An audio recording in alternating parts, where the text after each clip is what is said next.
Assalamualaikum warahmatullahi wabarakatuh. Baiklah, ini makalah yang ditulis oleh kelompok 1 tentang kehujahan hadis dan fungsi hadis. Ini psikologi Islam 2, ada 4 orang. Jika kita lihat dari makalah ini, total makalah ada 19 di pojok bawah. Hal pertama yang saya cek adalah dari referensi atau daftar pustaka. Daftar pustaka, jika kita lihat di sini hanya ada satu buku. Hanya ada satu buku tapi bisa menghasilkan 19 halaman. Itu ajaib sekali. Dan seharusnya tulisan ilmiah tidak seperti ini. Daftar pustaka itu harus banyak. Karena jika hanya satu buku, ini berarti hanya mengutip dari satu buku aja. Syukur-syukur tidak kopas. Kalau kopas, itu lebih fatal lagi. Ya, saya husnudzon saja. Nanti ketika revisi bisa memperbaiki dan memperbanyak daftar referensinya. Baik, saya akan melihat dari satu persatu kata pengantar. Di sini secara sekilas saja ada beberapa hal yang perlu diperbaiki. Pada tulisan ma'unah. Ma'unah ini adalah transliterasi. Transliterasi itu harusnya ditulis dengan miring. Ma'unah. Ma, kemudian ain punya panjang, nah, ma'unah. Itu seharusnya transliterasi yang benar. Kemudian di sini penulisan titik, koma, di sini ada jarak, seharusnya tidak ada jarak. Kepada, ini tanpa jarak, seperti ini harusnya, baru titik. Setelah titik, baru ada spasi. Jadi ini masih banyak sekali yang harus diperbaiki, ini juga seperti itu. Dan penulisan hadis. Hadis itu bukan H-A-D-I-S-T. Kalau ditulis di kebanyakan orang-orang menulis hadis itu H-A-D-I-T-S. Itu T-S. Kalau transliterasi Kementerian Agama, Menteri Agama tahun 87 itu H-A-D-I-S titik atas. Kalau transliterasi internasional H-A-D-I-T-H hadis. Menggunakan sa. Tapi kalau seandainya menggunakan ST ini ya harus diperbaiki, tidak seperti itu. Itu transliterasi dari mana juga tidak jelas. Maka bagi pemakalah harus memperbaiki hal tersebut. Daftar isi. Kita lihat di sini daftar isi acak-acakan, tidak lurus. Maka itu yang harus diperbaiki. Kemudian pendahuluan. Pada pendahuluan di sini ada banyak sekali tipe salah penulisan. Hujjah itu harusnya tulis miring karena transliterasi. Ini mempermudahkannya itu harus diperbaiki. Antara Al-Quran titik spasi baru dengan. Islam ini i-nya panjang. I-nya itu ditulis besar. Islam, setiap kata Islam itu i-nya harus besar, Islam. Kemudian ini titiknya, setelah titik harus spasi. Ini sekilas tentang latar belakang. Rumusan masalah dan tujuan, ini tidak sinkron. Jadi, rumusan masalah dan tujuan itu harus sinkron. Permasalahannya apa? Tujuan menulis itu merupakan jawaban dari rumusan masalah. Jika rumusan masalahnya apa fungsi hadis terhadap Al-Quran. Jadi tujuan meneliti atau menulis makalah ini adalah mengetahui atau memahami fungsi hadis terhadap Al-Quran. Jika rumusan masalah apa pengertian hadis, berarti pada tujuan memahami pengertian hadis. Itu harus diperbaiki. Pada pembahasan, karena ini satu referensinya, jadi tidak ada footnote pastinya. Dan karya tulis itu harus ada footnote paling nggak di tiap halaman. Supaya jelas dia mengutip dari mana. Kalau tidak jelas seperti ini, bisa jadi ada indikasi copy paste. Dan itu dalam artikel atau tulisan karya tulis itu tidak direkomendasikan sama sekali. Baik, yang pertama, hadis. HADISTH, ini membingungkan. Harusnya HADITH, ini boleh. Atau HADITS, itu juga boleh. Tapi kalau STH seperti ini juga, ini salah. Kata hadis atau al-hadis, al-hadis ini sudah tepat. Tapi hanya saja harus tulis miring karena transliterasi. Dan perlu diketahui ini menggunakan font Calibri, tidak sesuai dengan yang diharapkan. Sesuai ketentuan adalah Times New Roman, ukuran 12. Nah, itu seharusnya. Menurut bahasa berarti al-jadid. Hadis adalah sesuatu yang baru, lawan dari qadim yang artinya lama. Jadi hadis itu sesuatu yang baru. Ini arti secara bahasa. Arti secara istilah, hadis adalah sesuatu yang disandarkan kepada Rasulullah baik berupa ucapan, perbuatan, penetapan atau ketetapan ataupun sifat. Jadi ucapan Rasulullah seperti innamal a'malu binniyat. Segala sesuatu itu tergantung pada niatnya. Itu merupakan hadis. Perbuatan Rasulullah, bagaimana Rasulullah sholat, itu hadis. Persetujuan atau ketetapan Rasulullah, itu juga merupakan hadis. Maka dalam pengertian ini, hadis mencakup marfu, mauquf, maktu. Nah, di sini begitu juga sesuatu yang disandarkan kepada para sahabat tabi'in. Ini pendapat pertama. Sesuatu, ucapan, perbuatan, ketetapan Rasulullah, juga sahabat juga tabi'in, maka itu mencakup hadis marfu. Marfu itu sampai Rasulullah, mauquf itu sampai sahabat, maktu itu sampai tabi'in. Nah, kalau pengertian pertama ini, definisi pertama, maka termasuk hadis marfu, hadis mauquf, hadis maktu. Kemudian Imam Thayyibi berkata, hadis itu lebih umum karena terdiri dari perkataan, perbuatan, dan penetapan Rasulullah beserta para sahabat dan tabi'in. Ini menurut Thayyibi. Pendapat kedua, hadis sesuatu yang disandarkan kepada Rasulullah, baik berupa perkataan, perbuatan, penetapan, ataupun sifat. Jika definisi yang dimaksud yang kedua ini, maka yang disebut hadis itu yang hanya bersumber dari Rasulullah saja. Dari sahabat bukan hadis, dari tabi'in bukan hadis. Nah, pendapat ketiga, hadis sesuatu yang disandarkan kepada Rasulullah baik berupa ucapan ataupun perbuatan. Di sini tidak ada ketetapan. Di nomor 2 ada ketetapan atau penetapan, ada sifat. Di antara tiga definisi ini yang lebih sering digunakan para ulama ahli hadis adalah definisi yang nomor 2. Nah, langsung saja, sunnah. Sunnah berarti jalan. Sunnah berarti jalan.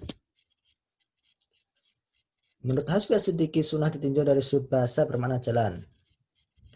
Yang jalani terpuji ataupun tidak. Jadi jalan secara umum. Ini definisi sunnah secara bahasa. Sedangkan menurut istilah atau definisi secara terminologi, muhaddisin ahli hadis mendefinisikan segala hal yang dinukulkan dari Nabi Shallallahu Alaihi Wasallam, perkataan, perbuatan, ataupun takrir, pengajaran, sifat, kelakuan, perjalanan hidup, baik yang demikian itu sebelum Nabi Shallallahu Alaihi Wasallam. Jadi lebih umum sekali. Nah, ada yang mengatakan hadis itu sunnah, sunnah itu hadis. Itu juga ada definisi yang mengatakan bahwa hadis itu pengertiannya sama persis dengan sunnah. Kalau yang definisi ini tentu lebih umum daripada hadis.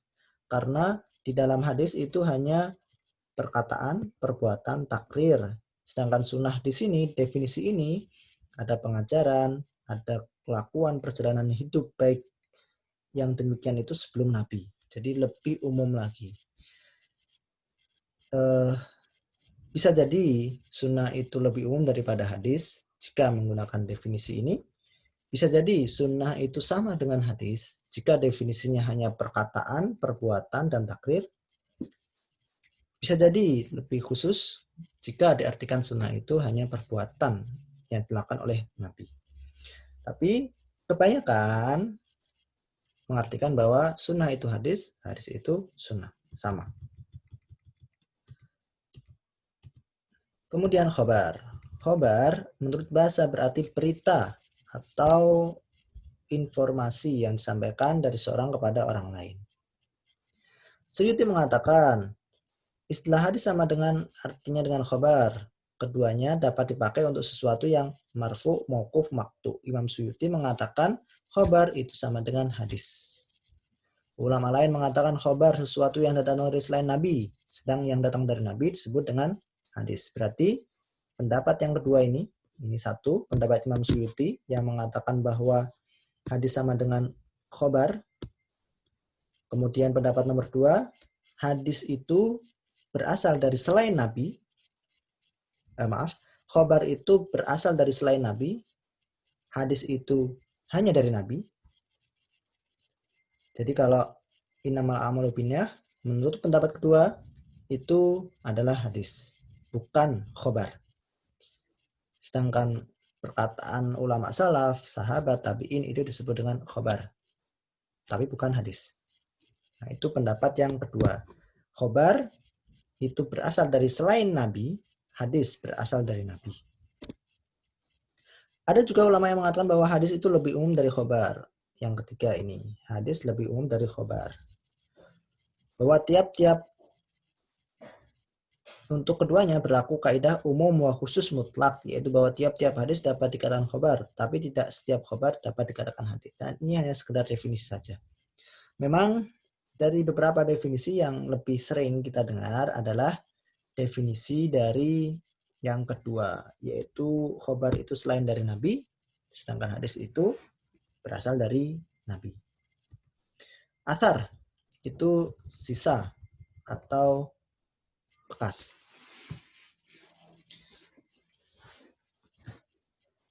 Athar itu dapat kita ketahui ada istilah doa ma'thur, doa yang berasal dari Nabi Shallallahu Alaihi Wasallam.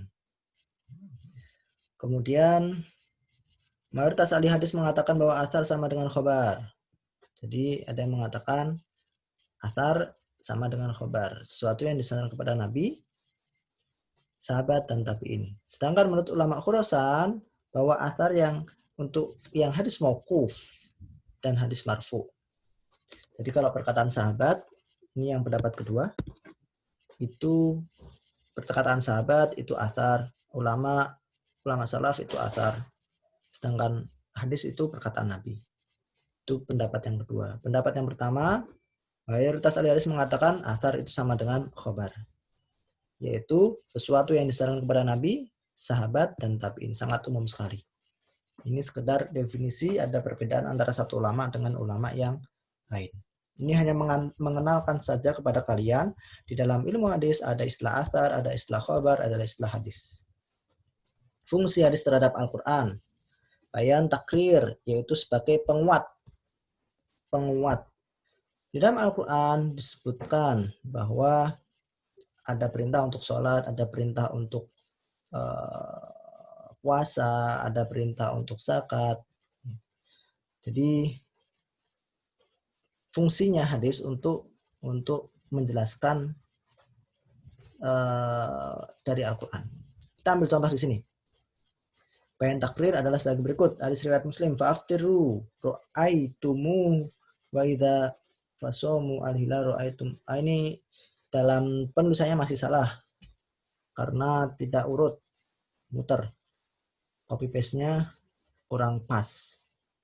Jika kalian melihat ru'yah atau bulan, berpuasalah, dan jika melihat ru'yah bulan, berbukalah. Hadis ini mempertegas dalam Al-Quran, falyasum. Faman syahida minkumus syahra falyasum. Barang siapa yang menyaksikan bulan masuk awal Ramadan, maka hendaklah dia berpuasa. Itu menekankan. Dalam Al-Quran disebutkan aqimus shalah, dirikan salat. Kemudian dalam hadis ditekankan lagi bahwa sholat itu hukumnya wajib. Nah, puasa juga seperti itu. Jadi penekanan, penguatan. Yang kedua, bayan tafsir. Secara sekilas, saya jelaskan singkat saja, bahwa dalam Al-Quran dijelaskan perintah untuk sholat.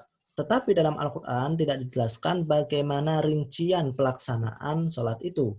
Teknisnya bagaimana. Di dalam hadis disebutkan, Shollu kama ra'aitumuni usolli. Sholatlah kalian sebagaimana aku sholat.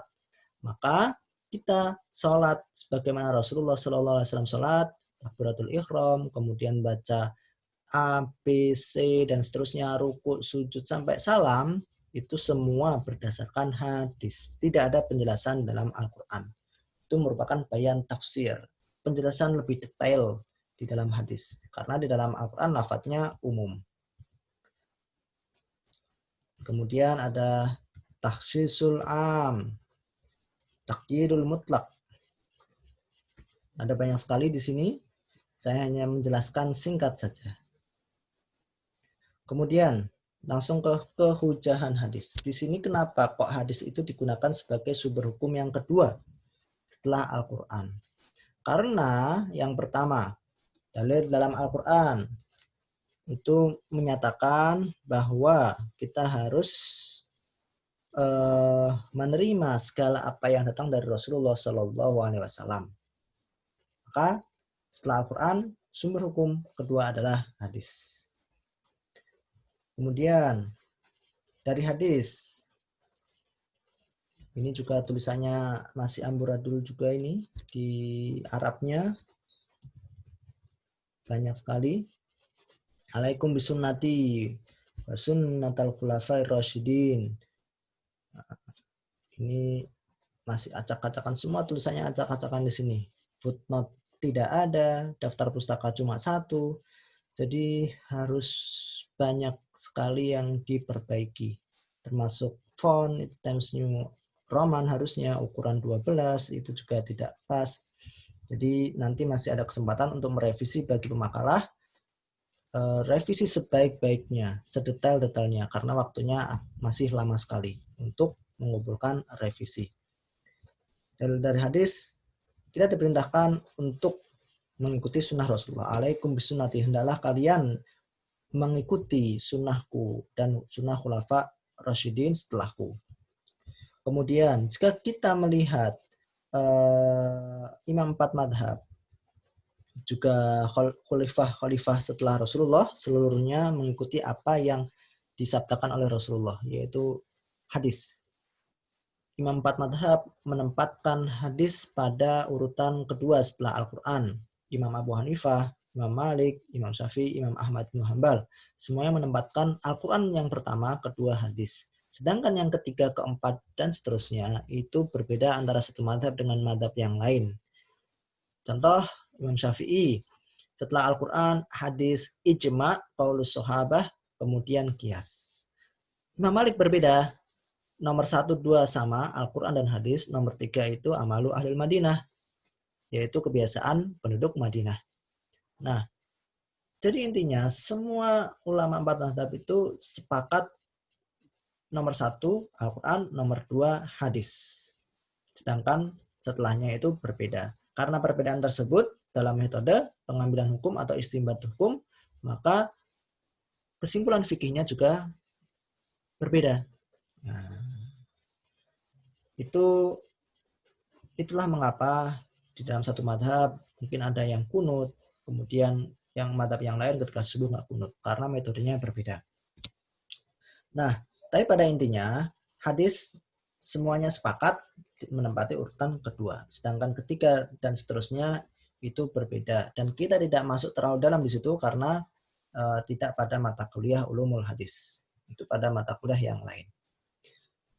Baik, kemudian penutup, ini juga paragraf masih kacau, nomornya ini kacau, harusnya di paling kiri, ini kacau, dan daftar pustaka hanya 1. Tolong untuk pemakalah ini menambah daftar pustaka paling tidak itu 7. Kemudian footnote dikasih tiap halaman. Kemudian ini ukuran kanan kiri, margin kanan kiri ini juga salah. Harusnya top itu 4, bottom 3, left 4, right 3. Itu juga salah. Jadi ikutilah apa yang sudah ditetapkan. Semoga untuk presentator yang akan datang bisa lebih baik lagi daripada yang hari ini. Semoga apa yang sudah kita bahas tadi bermanfaat bagi kita semua. Dan untuk presentator memperbaiki makalah ini, untuk pemakalah-pemakalah selanjutnya, jangan sampai kesalahan yang sudah terjadi itu terulang lagi. Akhirul kalam, Assalamualaikum warahmatullahi wabarakatuh.